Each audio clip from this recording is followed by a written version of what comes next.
วางปงลงจิ้มลงนี้ จับพี่ไปหนึ่งจับไปจับอย่างเลยตัวรถ อึ๊บ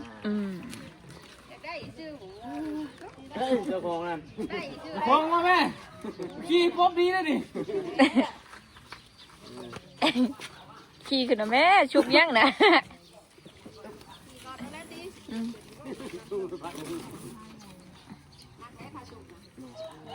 ปีใหม่ล่าสุดเลย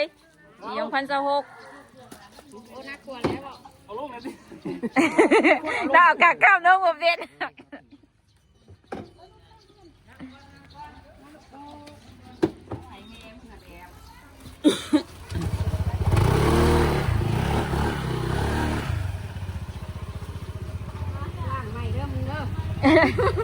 คนล่างมาให้กับไล่เติมแล้วติเทวดาเพิ่นล่างให้กะมันยังบ่เกี่ยงอะไร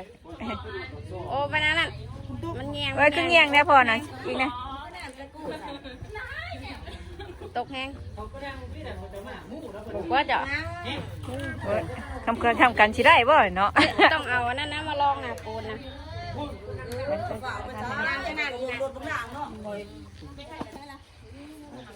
งานไปที่เพิ่นทับไปแม่บัวป้าบัวไปหับน้ำเพิ่นนะอีหล่าไปรถไปน้ำพอพุ่นลูก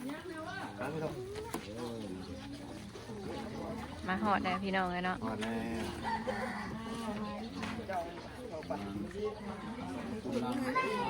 ทำมาคูณหน่อยสิรถใหม่รถกับรถใหม่เนาะ แล้วก็รถใหม่เฮือนกับเฮือนใหม่พร้อมกันเลยมึงเนี่ยมึงนาวแตกเยือก คนลุกก็จะเลิกรถหัวยังลุกอยู่แม่นบอกมันต้องเฮียนแน่ สู้กันดีเลย ใหญ่เป็นว่าวแล้วเนาะ เจ้าสู้มาดันมันอีกสู้กับเจ้า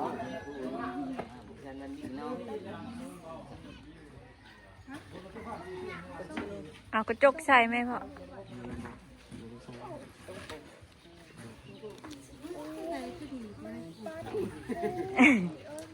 นักไหน จบราคามันเลย ขี่ได้บ่ครับพี่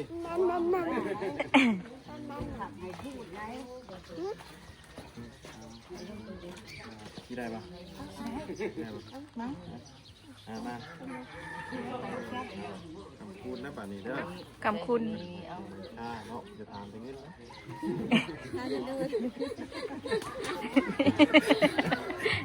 ตามนิดเติมน้ำมันแล้วเนาะ ถามยังถามยังสื่อว่าแหละ สื่อว่าแต่เนาะ จะสื่อว่าเนาะ เนี่ยไม่เป็นยังไงป่านนี้ก็ดีเองเลยเนาะ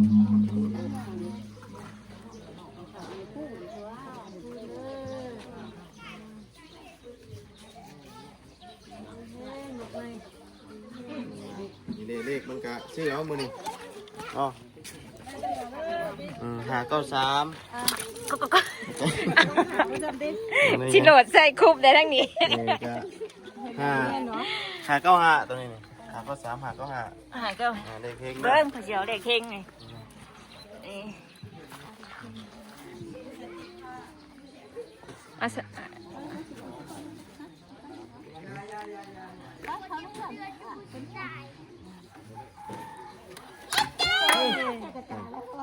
ยังขนมบ้านนี่หมื่นหันแบนใส่ดูงามจังย่องยักษ์นะจังหันแบนใส่ดู ดูขาถึงบ่ เฮ้ยมาลองดูมาลอง เปิดบ่ขึ้นดิลองดูฮะเด็ดมั้ง ป้างามแท้โลโก้วันนี้งามไปดิ ตัวตาทีมันสบายแต่ชุดกับมันหนัก แต่มันบัดขี้เอาแล้วนะมันนั่นรถนี่นะ ใครไปบ่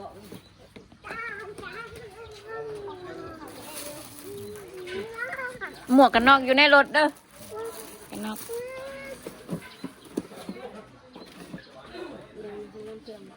น้ำเครื่องที่ทุกเรื่องเราเปลี่ยนแล้ว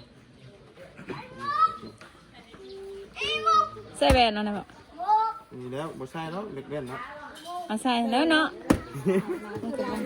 อืม มันเล็กเล่นเนาะ เว้นแล้วเว้นมาได้เลย ใช่แล้ว ตายย้อนได้เลย อันนี้เนาะ อืม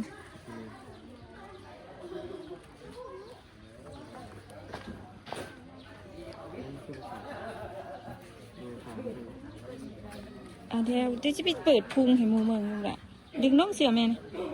ดึงน้องเออ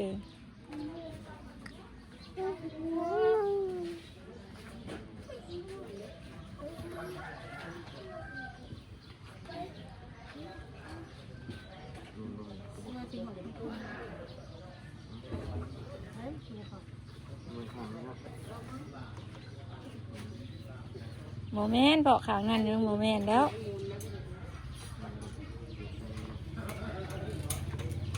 ห่างเนี่ยนะโมเมนต์นะเพราะ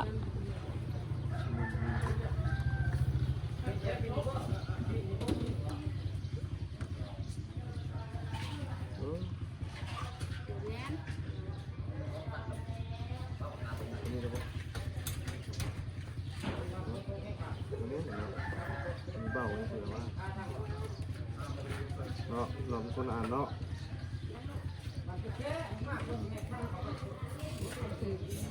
เอาวันที่ชื่อ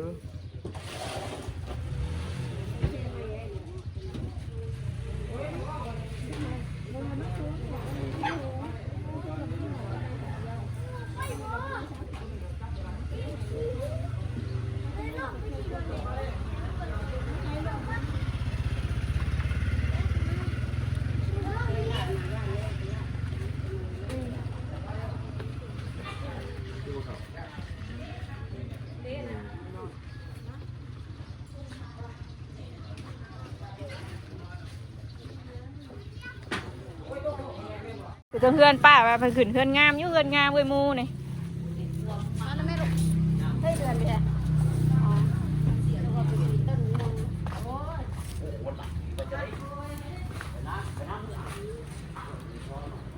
เพื่อนงามแท้มูนี่เราเห็ดกองบุญพร้อมนะเราเห็ดบุญพร้อมห้องนี้เดือดเอารถบ้านเลยเขาจะเอาห้องใดมูนี่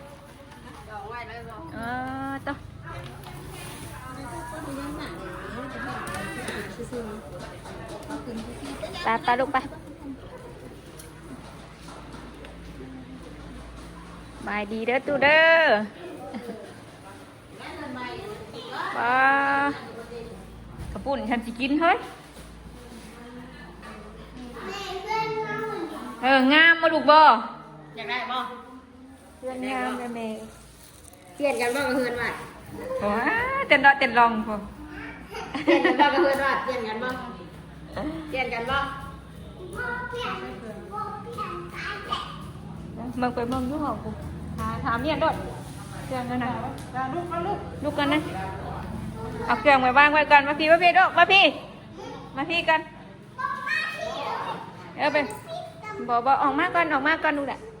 คนดีใจเห็นห้องงามเต้นดอง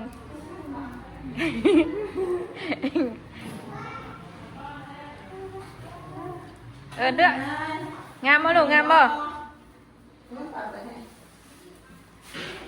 เป็นกระจกเหมือนได้นะจกมือป้าขักบ่ลูกบ่ขักบ่งามบ่เราเห็นห้องนี่กระถือกอยู่นี่นะน้องเว้ยเนาะเตียงนอนอยู่ที่นั้นบ่เซิงเราไปกับใบช่องนะ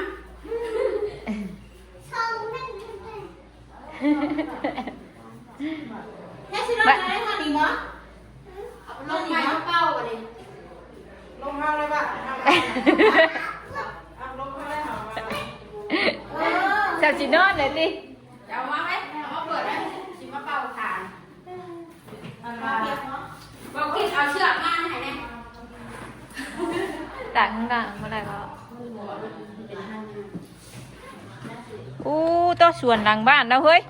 หัวจึงไข่เรางามแท้นี่เพื่อนเอากระเป๋าไว้นอกฝนตกแห้งไม่แห้งก็ เปียกเสือนี่บ่ป้านี่ไม่แฝงบ่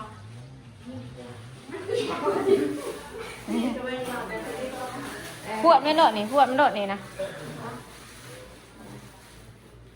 เอากระเป๋าไว้นอกเปียกเบิด เสื้อผ้าเพิ่นเปียกเบิด อุตส่าห์เอาเป็นนอนอะไรอย่างนี้ หมู่บ้านห้องน้ำเรางามสัมภะ แกะแบบนี้น่ะในร้านเขาแกะน่ะจ่าย อย่างเมืองห้องน้ำไปจะไปจะพาไปเมืองไปมาแล้วสำรวจด้วยอย่างเมืองห้องน้ำไปเมืองเฮ็ดเอาหน่อยเนาะปลางามแท้ดุยห้องน้ำเราขึ้นมื้อนี้อะปลาลุงเลยเนาะเดือนงามแล้วเดือนใหม่แล้ว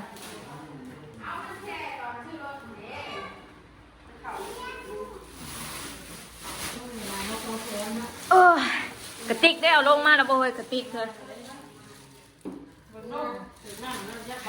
สดได้จักว่า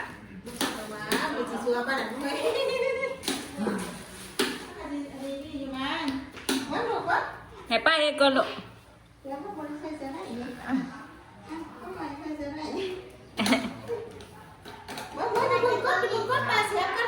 ป้าเสียบก่อนลูกลองเบิ่งกันลองใหม่ได้ลูก เย็นจ้วย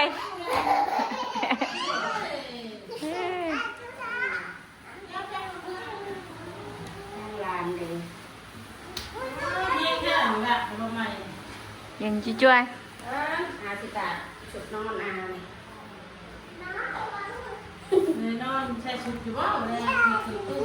เราก็เต้นนะบงนะเนาะ อาบน้ำเลยติด ไพ่สิอาบน้ำอาบในก็ชุดนี้นะหนาวบัดขึ้นนี่ละ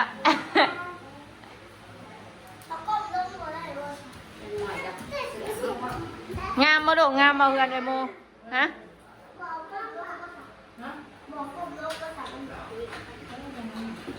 เอาก้มลงก้มเลยไปก้มเราไม่ต้องก้ม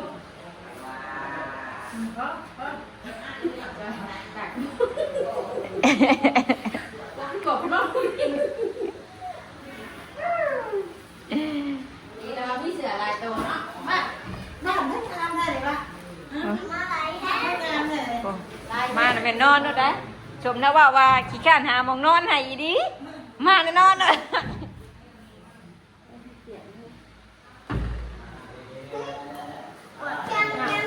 อ้วนเป็นหัวพอดีกลัวว่าอ้วนฮะปูยังนะโอ้ไม่ต้องปูหรอก งานแนว ต้องปูหรอกติปูให้นอนเลย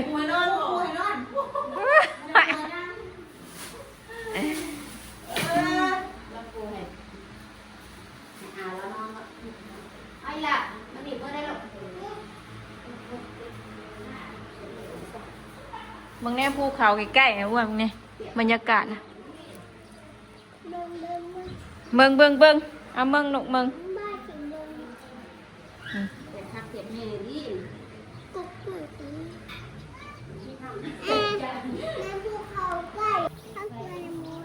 คักอีดีคักเพิ่นว่าคักอีดีเฮือดโดยโมนี่เฮือดโดยโมนี่คักอีดี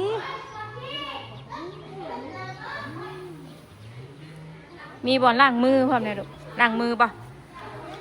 ล้างมือป่ะพี่มาพี่ไม่ให้ล้างนี่ล้างถึงบ่ล้างถึงบ่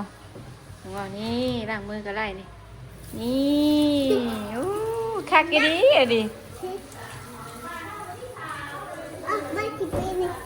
ปิดประเทิงอ่ะแม่ปิดให้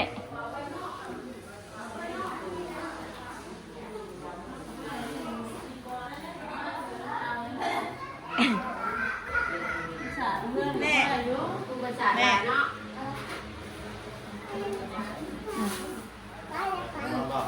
คักอีดีผู้พ่อเพิ่นว่าคักอีดีเฮือนในหมู่นี่ค่ะเฮือนในหมู่นี่คักอีดีเพิ่นว่า นอนนี่บ่ลูกนอนนี่บ่ ได้เลยของเลือดวัดการเลือดอีกของนึงนะวัด นอนน้ำกันก็ได้นอนวัดกองนะ ยันไปอยู่ดิ ขักอีดีเหือดโมนี่เราวะโอ้ยวัฒนาเลย เบิ่งแล้วของน้ำ อันนี้ก็ห้อง ที่ให้พาไป พาไปใช่ห้องได้สับผลอีเอิญเอิกมือเช้านี่นะห้องได้เอิญเอิกมือเช้าชุดพุ่นบอกเออ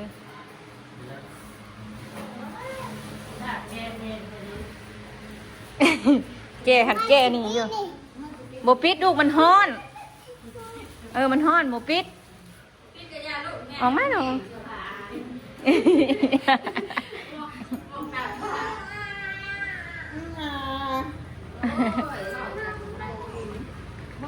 ผูกไปน้ำพอผูกไปน้ำพอผูกเห็นบ่พอนะถึงมีตู้ได้ดอกตู้ได้ค่ะขึ้นเพื่อนใหม่พี่น้องเราเห็ดกองบุญให้ขอให้แม่เราพร้อมเนาะ2 กองพี่อ้ำทิศแม่เจ้าอยู่พี่มึงเนี่ยเหือนงามนะไอ้ทิศน้องบอกให้มึงค่ะ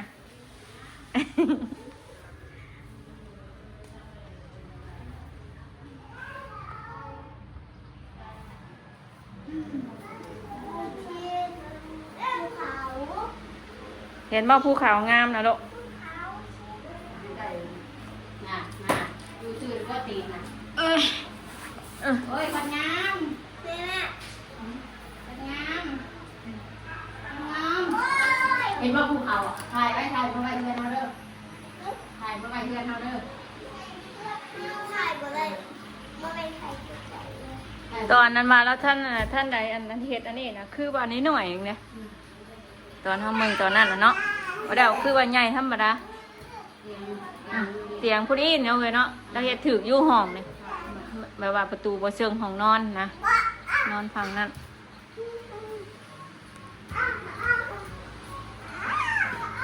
ใช้ลูกไหมนะไหม เจื้อลูกถึงมีตู้นะลูก ถึงตู้นะฮะ ถึงมีตู้ได้ลูก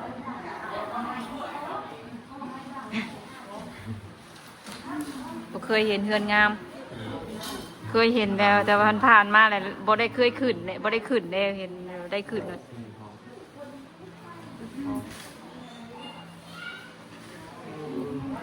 กว้างคักอีดีข้างนอกเนาะ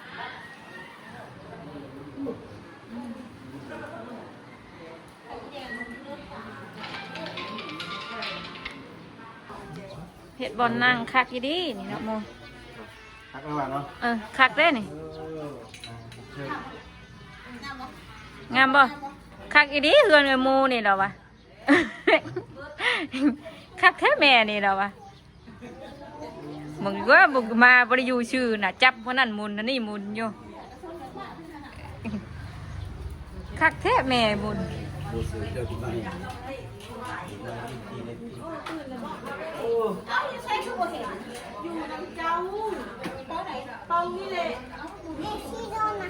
ใช้ไปมึงดูที่นอนงามมาลูกบ่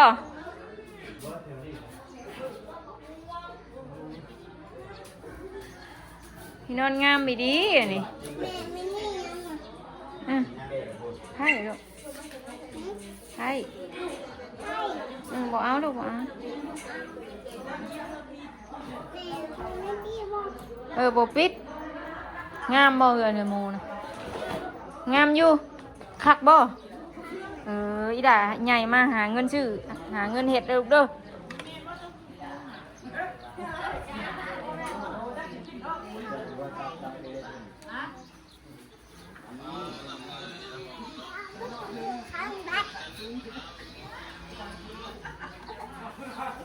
อยากนั่งบ่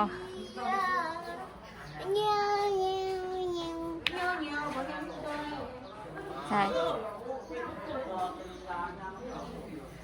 นอนกินแม่มบ่นอนกินแม่มบ่ไพ่นี่ไพ่จื้อบ่นี่จื้อบ่นี่ไพ่นี่เอ้ยยังลูกถิ่มน้องเห็นยังอ่ะ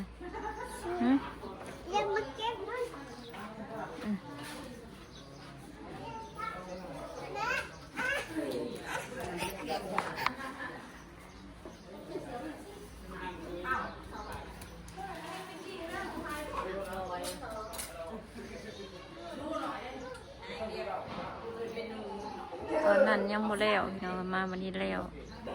ขึ้นเฮือนใหม่มื้อนี้เราเฮ็ดกองบุญให้แม่แล้วพร้อมพ่อกับแม่แล้วครูละกอง